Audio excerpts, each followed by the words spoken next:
Jai and welcome to my channel. Be sure to like, comment, subscribe, share, all that wonderful stuff, and also check out my music that I curate. And I'm back with another video from Crowley, and this is Jesse Nimajapol Internet Rabbit Hole. So yeah, sit back, relax, get comfortable, get your snacks, and let's watch.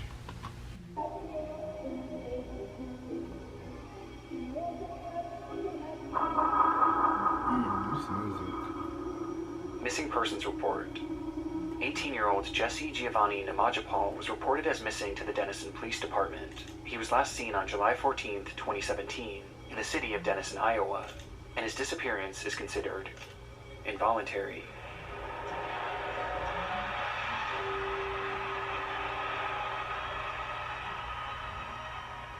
This report was created on New Year's Day 2020 on the website Name Us, a platform designed to help resolve missing, unidentified, and unclaimed persons cases nationwide, with the hope being that someone out there, anyone, might know what happened to this man. It wasn't the first mention of Jesse's case in the online world. Despite being an incredibly obscure mystery, several sources had brought attention to his disappearance in the past, one of which being the official state website of Iowa, though each had gone without resolution, and they all shared a distinct similarity. They were almost entirely void of context. There was essentially no information about who Jesse was and what led up to his disappearance, aside from the mere mention that it was believed to have been involuntary, meaning law enforcement assumes he was kidnapped or perhaps even killed. It's a missing persons case that admittedly comes across as hardly noteworthy, as the lack of information leaves us with seemingly no story to tell. But this is only on the surface. As years after this report was made, a Redditor began to peel back the layers of Jesse's case, which eventually led them to his various social media accounts, and in turn, a slew of depraved and unexplainable content that morphed this case from a seemingly standard disappearance into one of the strangest internet mysteries in recent memory. This is the disturbing story of Jesse Nimajapol and the internet rabbit hole he left behind.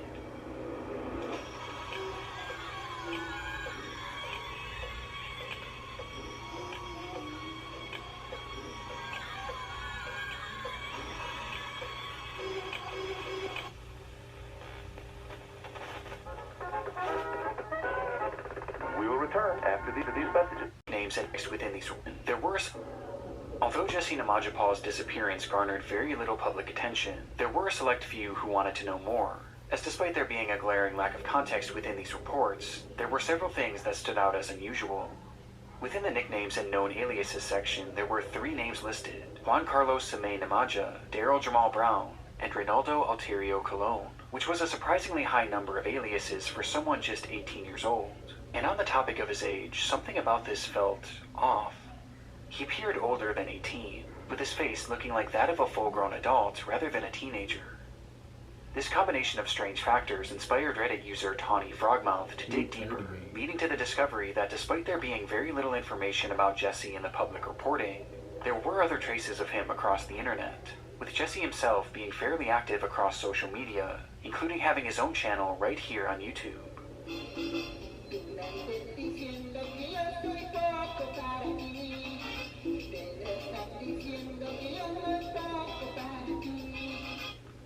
The account was simply named Jesse Nimajapol and showed the 18-year-old performing various songs and dances in his native language of Spanish.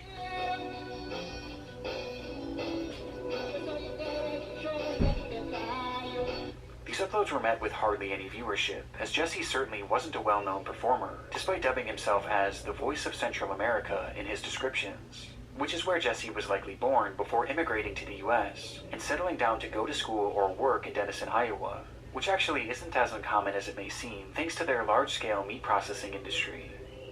And while posting videos of yourself singing and dancing is nothing out of the ordinary for a teenager, there were some peculiar details that stood out when looking through Jesse's content, with the first being his appearance.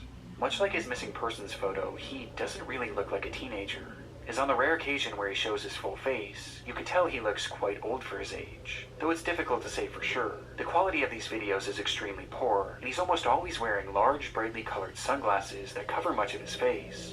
But these sunglasses and the outfits he wore only drew more skepticism, as despite looking older, he dresses in a way that almost makes it seem like he's trying to appear younger, like this is what an older person might think a teen would wear. But we'll come back to this later, as this was far from the strangest detail found on the channel. It's easy to overlook at first, but once you notice it, it changes the entire perspective of this case.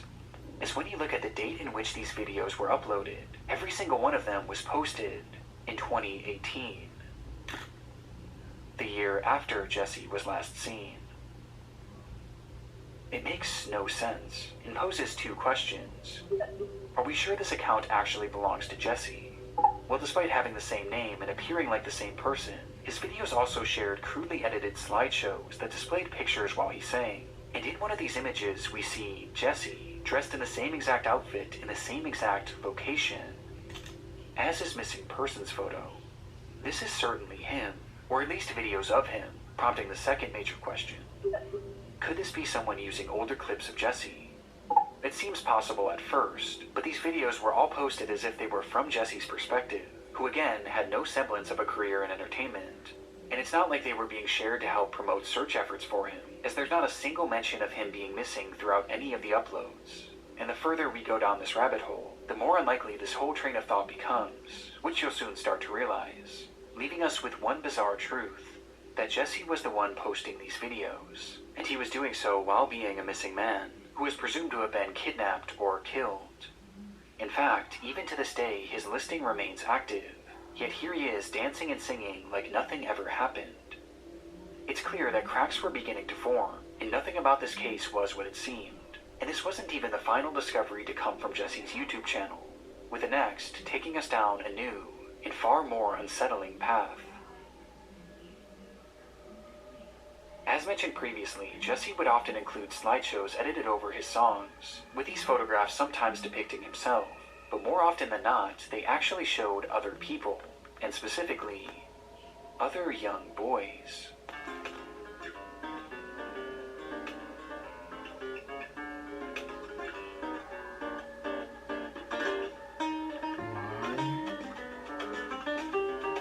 Why specifically just young boys?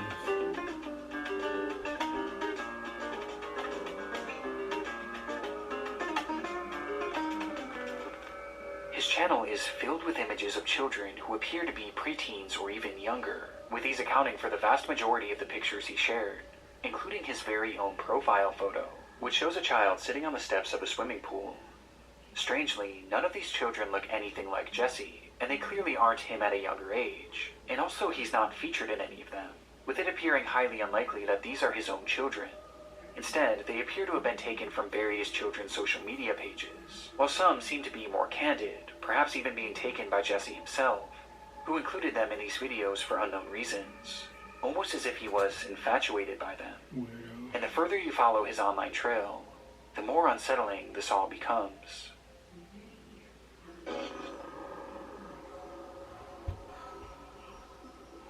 Along with his YouTube channel, Jesse also appeared to have been somewhat active on Twitter, where he created an account back in April of 2018, with all of his posts coming nearly a full year after he was last seen in Denison, Iowa. Here, Jesse shares another video of him singing, along with a selfie which gives us a better look at his face, a face that again seems to show an adult. And interestingly, on this account, Jesse does admit that his age isn't actually 18, though this admission only makes things more unusual. I am a boy model and dancer-singer. I am 13 years old. This was written in his bio, and taken even further in an image he shared which depicted a young boy, with Jesse writing, "My new photo, I am handsome." For whatever reason, after his disappearance, Jesse was online pretending to be a child, and digging a bit deeper, this strange behavior was nothing new. As mentioned earlier, Jesse was a man with many aliases, with 3 being included in his missing persons report. But this was only the tip of the iceberg, as online he went by a slew of different names, which would be later uncovered as in virtually all of them, he included his last name, Nimajapol. It turns out this name is incredibly uncommon, as when searched online, most of the results lead to pages connected to Jesse, which operated before his disappearance, with one of the most common first names he used being Adexi.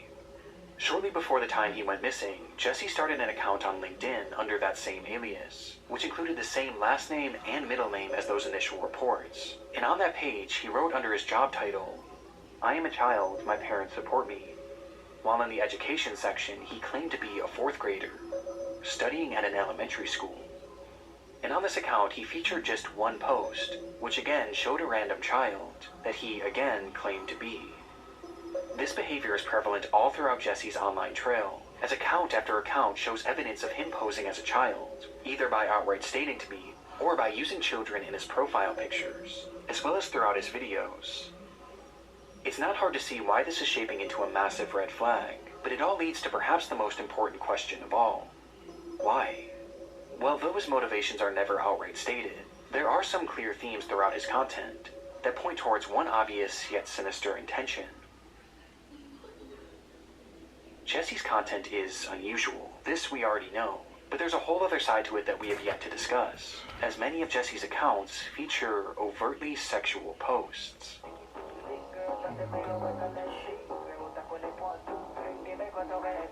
These will often come in the form of strange videos and images showing Jesse doing erotic dances and poses, including very intentionally showing off his groin area, as well as his own nude images with his hand covering his genitals. His content is straight up pornographic in nature, which is highly disturbing as it's often placed aside images of children and on accounts where Jesse is claiming to be a child. It's all a recipe for disaster, and is extremely reminiscent to other cases we've covered in the past involving internet predators. And we haven't even got to Jesse's most damning account of all. I don't understand, Back in 2017, Jesse operated yet another YouTube channel under his Adexi. How did these people grow up and knowing that on God's green earth that is wrong for you to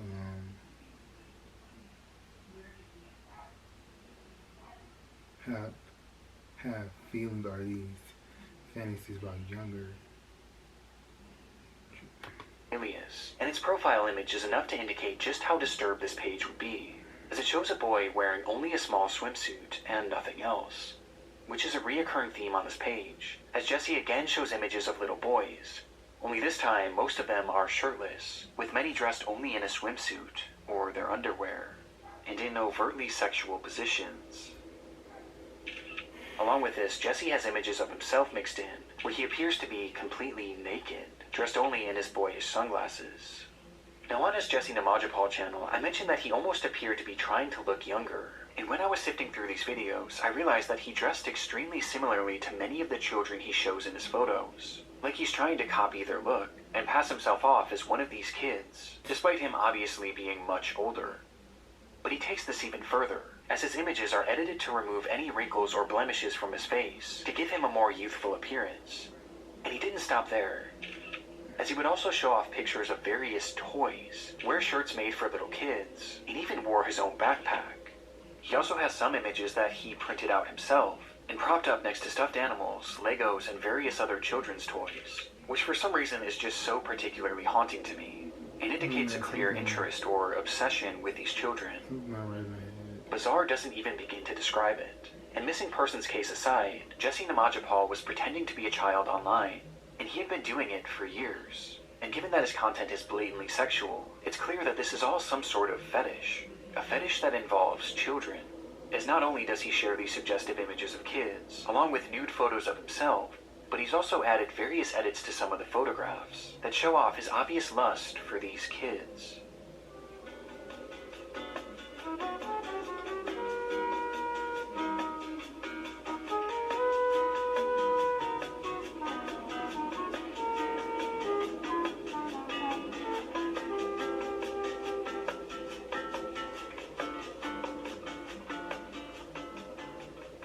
As some appear to have been edited to add hearts and various phrases about love, with one even featuring the phrase, "I love you."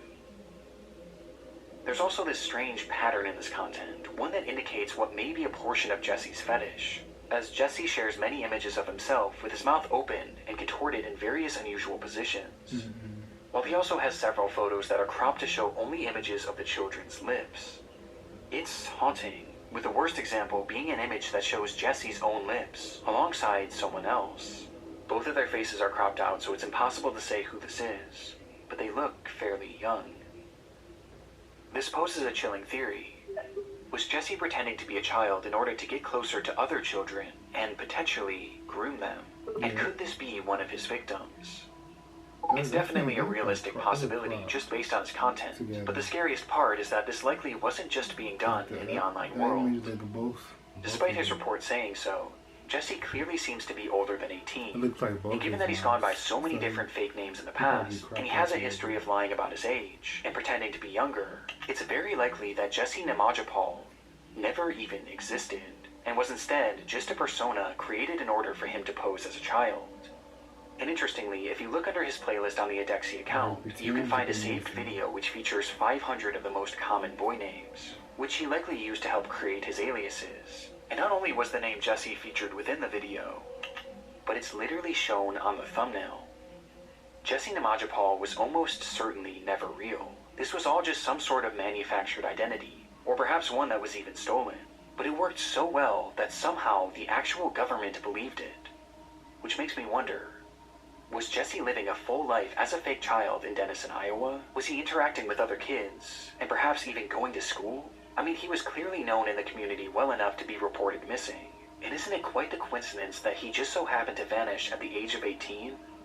Maybe he ran away because under that alias he was no longer a child, and he did so to start a new life elsewhere where he could further pose as a kid, and engage in whatever disturbed behavior he was engaging in, which he clearly did online at least, as just a few months later he was posing as a child on Twitter.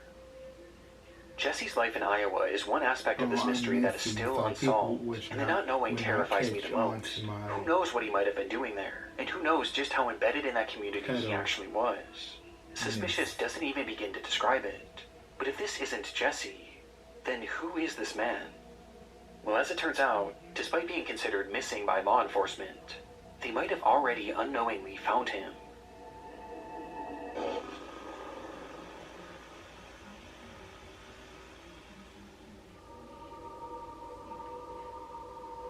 On June 12, 2018, police would enter a home in Round Rock, Texas, where inside they would find and arrest its owner,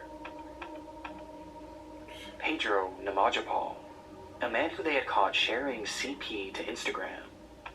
It was the same unique last name and that same adult face, with Pedro even being part of Jesse's aliases in the past, and all of Jesse's aforementioned accounts just so happened to go quiet right before his arrest, meaning in all likelihood, 18-year-old Jesse Nimajapol was actually Pedro Nimajapol, a 38-year-old man. And all the while he was missing and posting these disturbed videos, he was also collecting and trading CP behind the scenes, and his operation was massive. When police searched Pedro's home, they would find devices containing 604 images of CP, as well as 37 videos, most of which showing boys between the ages of 6 to 10 years old. The same exact demographic as the children pictured on Jesse's channel, which brings up an unsettling theory about the true purpose of the content he posted. Perhaps Jesse, or Pedro, which we'll now be referring to him as, was showing these images in his videos at... It's so fucking sick, cause you kinda wanna just show your children on the internet or just post. You got people like this. And I'm like, where is he getting these pictures from? as a way of promoting the CP he collected, to essentially advertise the content he had without raising too much suspicion, with it being possible that the boys pictured in his videos were the same ones that he had illicit material of, and maybe the positions he showed himself in were indicators of what might have been shown in that material. And when someone wanted to obtain the media, the trades would then be funneled through his Instagram, where he would eventually be caught, as he shared many screenshots from that very same Instagram account within his videos, which clearly displayed his username. It's also possible that Jesse himself was pretending to be a child on these accounts in order to obtain this media directly from other children. It's a horrific possibility, but one that hasn't fully been proven, as to this day we don't have a definitive answer on why he was making these videos, and why he was posing as a minor online. But I think it's fair to say that it was likely to more easily obtain CP and to trick kids into sending it, as well as to collect and share it with other predators. He's a pedo. And it brings me back to the question, what was Pedro doing in Iowa? How close did he actually get to the children there? But again, it's something that we just don't know. In fact, we haven't even received an official update on Jesse's missing persons case, which is bizarrely still active on NamUs to this day. It was only recently removed from the Iowa State website, as it seems that for years they never put the pieces together that Jesse was actually Pedro. So to this day, the people that Pedro knew in Iowa might still believe that he was Jesse, and might still believe that he's missing. There's so much gray area with this missing persons case, but recently we were given some potential clarification by a fellow YouTuber, The Internet Investigator, who did a fantastic deep dive into this topic. And in her video, she explains that she got into contact with an anonymous source who had spoken with the Denison police about Jesse's case. And it was explained that officers were actually in the midst of investigating Jesse, or Pedro, when he disappeared, as they suspected that he had been collecting CP. And they supposedly went so far as to even interview him, before having to let him walk due to a lack of evidence, to which almost immediately after, he disappeared, leaving behind literally everything he owned. Despite the timeline being suspicious, according to the source, Jesse had left in such an abrupt manner that the police officers genuinely believed that he had been killed, perhaps by someone who found out about his online perversions, and they never realized that the man they were looking for technically never even existed. We know now that this clearly isn't the case. In reality, Jesse likely took off for Texas, knowing law enforcement was on his trail, assumed a new identity there, and continued making these unexplained videos and continued trading CP. And while some of this explanation still leaves me with questions, this seems to be the only clarification we're going to get in regards to the missing persons report. But the most important thing was that Jesse was behind bars, with his charges leaving him eligible for up to 10 years in prison, though his official sentencing was never included in any of the articles. Despite this, it felt as though Pedro's predatory ways were now finally over, at least for the indefinite future, as even upon his release, he was set to be a registered sex offender for life, and would most likely have his internet closely monitored. But strangely, this isn't where our story ends. What? 10 years, you got out, you said?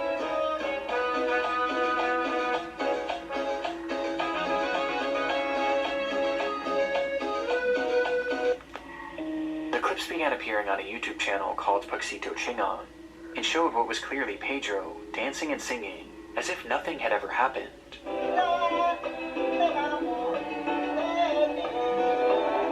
And to make matters more disturbing, the videos began appearing in April of 2020, not even 2 full years after his arrest. I couldn't even believe it at first, and immediately I assumed that this was just someone reusing his old content. But when I dug a bit deeper into his sentencing, I realized that the timeline sadly checks out. In the end, Pedro Nimajapol was only ever convicted of 2 counts of CP possession, thanks to him taking a guilty plea deal. Nimajapol was only ever convicted of 2 counts of CP possession, thanks to him taking a guilty plea deal, and ultimately he only served 254 days in prison, and was released the following year on February 20th, 2019. Now all of this did carry with it the requirement that he register as a sex offender for life. But this only really matters when you're in the United States, and when you look at his captions, he claims to be in Guatemala, which is where it's believed he was from initially, and where he appears to have returned to, likely as a result of being deported. And now that he's there, there's essentially nothing that law enforcement here in the United States can do to keep him in check, which he's taken full advantage of, as in those same captions where he claims to be in Guatemala, he also claims to be a child. So that was freaking almost 2 years, right? That's not right. That's weird. It should have been more. And when the wrong person gets a hold of him, all of a sudden everybody's in trouble. You know, it's... And continues to dress like one. On his Puxito channel, he continued to refer to himself as Jesse and continued to show more revealing images of children, with these ones being even more perverse. And he also continues sharing revealing images of himself, with some outright showing him completely naked and exposed, showing off his uncensored genitals. Whatever system of CP trading or child grooming he was doing on his YouTube channels before, he's clearly still doing it, and he's only gotten more brazen.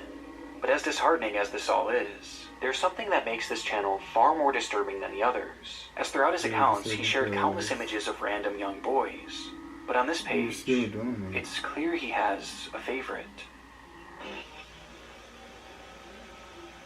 CP, you only get 2 years for that? His name is Abel, and he appears to be a normal child around the age of 8 to 12. And throughout the Puxito and you just let him wander for free.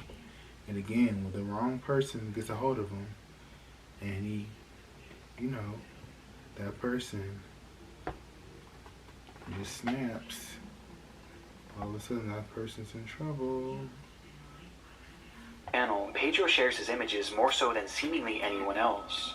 But if you compare Abel to all of the other kids featured on his channels, Abel is the only one in which Pedro actually clarifies their connection, as according to Pedro, he and Abel are in a relationship.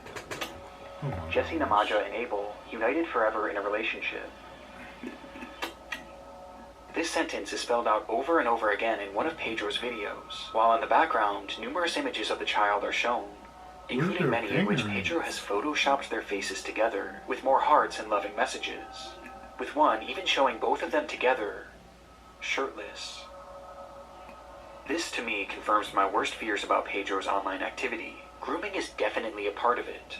In fact, he even shares a screenshot from an Instagram account that he created after his arrest, which shows a story of his face along with text saying, Jesse Namaja, I am 16 years old.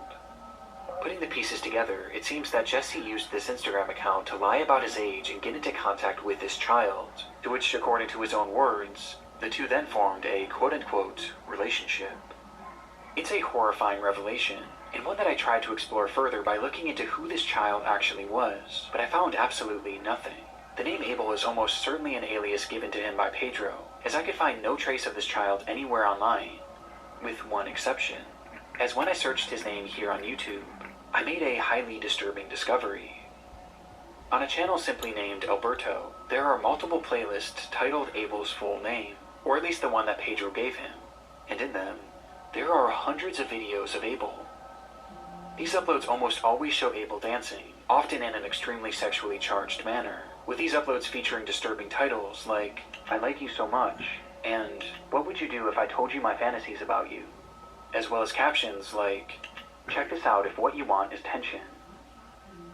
And of these videos, the worst examples have been put into their own separate playlist, which is titled, For Fans of the Sensual.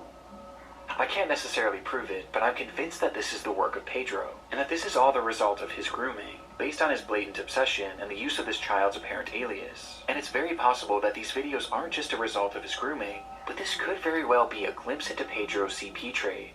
I mean, the way that the clips are sectioned off into that playlist, and the way that the captions are worded, it really sounds like he's promoting this, and promoting this as illicit material. And it's obvious that there was an outside interest, as these playlists have a combined 10,000 views. I just have a horrible feeling about this, and the most frustrating part to me is that following his arrest, Pedro was labeled as a low risk to reoffend, and the justice system let him go with a slap on the wrist, and because of this he was essentially allowed to immediately go back to doing what he was doing before. And it's very possible that even to this day, Pedro is continuing this behavior. However, it's hard to say for sure, as immediately after posting this video in which he announced he and Abel's relationship, Pedro would once again disappear. Since then, there has been essentially no trace of him on the internet, with all of his accounts going silent, and no new ones being discovered, which isn't too surprising, as while he was posting these videos on the Puxito channel, his story began gaining traction, thanks to the aforementioned Reddit post, as well as others made on Facebook. People were starting to catch on to what he was doing, and in turn, he went completely dark. Some believe that he's hiding out in Guatemala living off the grid, while others believe that he's still making these videos and grooming children, and he's just gotten better at covering his tracks. I've even heard it theorized that Pedro might actually be dead, as his trail truly is that cold, though I was able to find one final trace of Pedro that contradicts this to some extent. According to court documents, Pedro had actually been arrested yet again around 2023, as despite being deported years prior, it appears as though he had somehow managed to re-enter the country before being subsequently caught, arrested, and sentenced for illegal re-entry following removal. However, these charges appear to have been dropped after a legal appeal made by Pedro and his lawyer. And what happened to Pedro from here is a complete mystery, taking us right back to the question that started it all. Where is this man? And given his knack for disappearing without a trace, and his ability to don new aliases without detection, the truth is that he could be anywhere right now, hiding among us. And I have no doubt that wherever he goes, his online perversions will follow.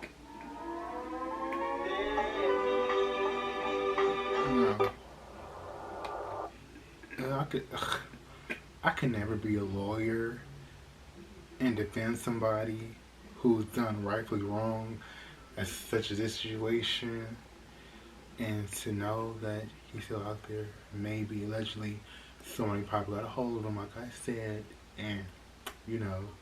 But to have 2 years and you're doing this crap, CP doing the petrol, it just doesn't make any sense. Because if that's my child, all hell break loose, you know? It's just wrong. I just feel like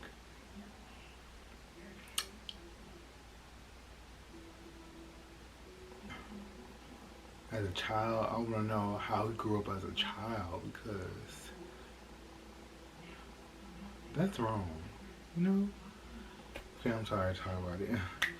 It's just wrong. Hopefully, he's gonna get his. Karma's a bitch. Excuse my language. Yeah. Tell me what you think. Have the most awesome, positive day. Stay grateful. Stay blessed. Till next time, you guys. Deuces.